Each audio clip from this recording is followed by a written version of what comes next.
Hello friends, चलते हैं बिना देरी किए निफ्टी के डेली और वीकली एनालिसिस पर।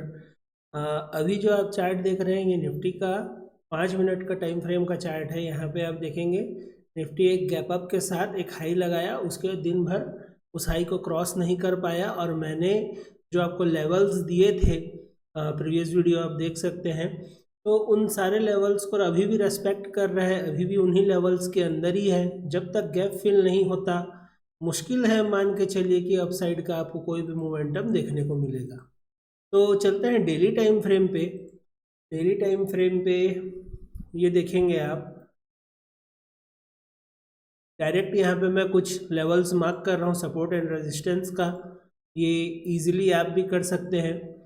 और ये एक support level daily time frame पे और रेजिस्टेंस लेवल के लिए एक छोटा सा हम ये लेवल मान सकते हैं, जो एक बड़ा बिग रेड कैंडल यहाँ पे आपको देखने को मिल रहा है। इसे एक छोटा सा रेजिस्टेंस कुछ समय के लिए मान सकते हैं, जहाँ पे मार्केट इस लेवल को क्रॉस नहीं कर पा रहा है।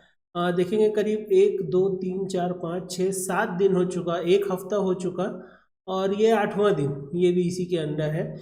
8 दिन से ये मार्केट इस लेवल को क्रॉस नहीं कर पा रहा है। ये मान के चलिए इंपॉर्टेंट लेवल्स हो चुके हैं अप साइड और डाउन साइड के लिए। और जो इम्पोर्टेंट लेवल मैं अभी मार्क कर रहा हूँ उसको ध्यान से देखिएगा, ये है 25,100 का।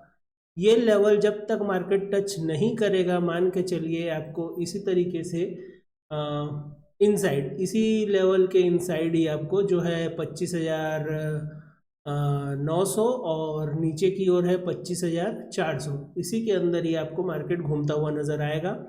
उसका कारण मैं आपको बताता हूँ। 1 आवर के टाइम फ्रेम पे चलते हैं और 1 आवर के टाइम फ्रेम में आप देखेंगे मैं क्यों बोल रहा हूँ इस लेवल को बहुत ही इंपॉर्टेंट है, जो है 25,100 का। इम्पॉर्टेंट इसलिए है क्योंकि मार्केट एक डाउनफॉल में था।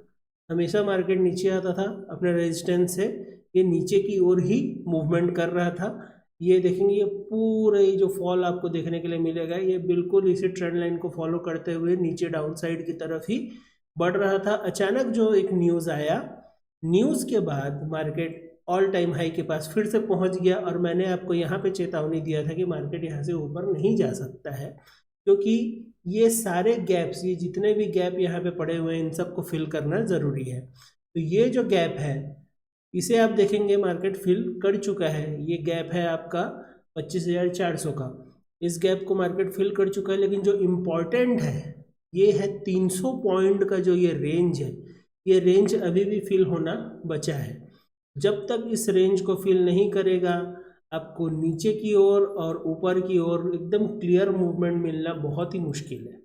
ये गैप फिल होना बहुत इम्पॉर्टेंट है, ये मान के चलिए।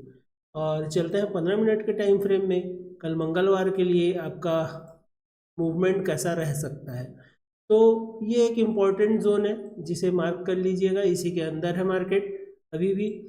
और इंट्राडे के लिए यहाँ पे जो मैं लेवल्स मार्क कर रहा हूँ वो बहुत ही क्लियर और इजी आपको समझ में आएंगे। यहाँ पे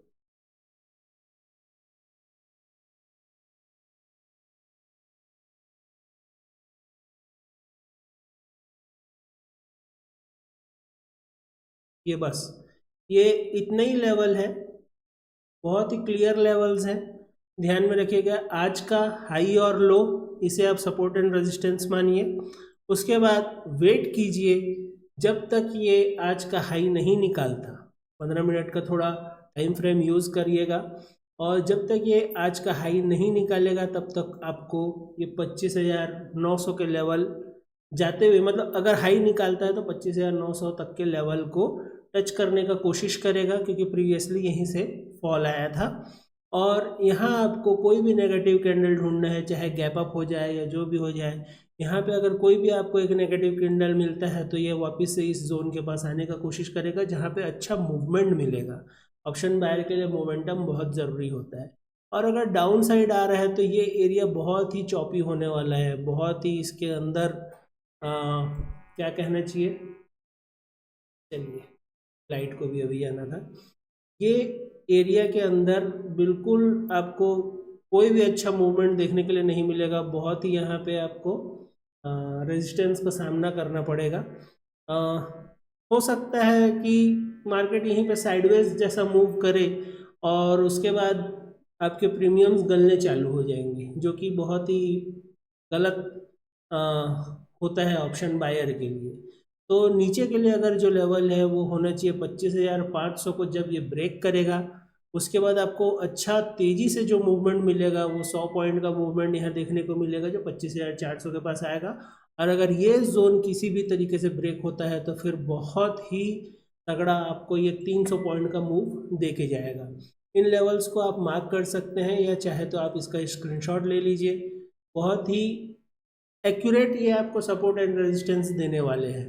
तो इन लेवल्स के बेस पे आपको बहुत ही अच्छा एक व्यू मिल जाएगा कि आपको करना क्या चाहिए। और ऑप्शंस बाइंग के लिए मैं ये कहूँगा कि ज़्यादातर आप स्कैल्प करें तो ज़्यादा बेहतर होगा, वो भी एक या दो। स्कैल्पिंग में ऐसा होता है कि बिल्कुल लोगों में कंट्रोल नहीं रहता, इसलिए ज़्यादा बेहतर होगा कि एक से दो स्कैल्प करें, वही बेहतर होगा और आपको अच्छा खासा मूवमेंट यहाँ देखने को मिल जाएगा।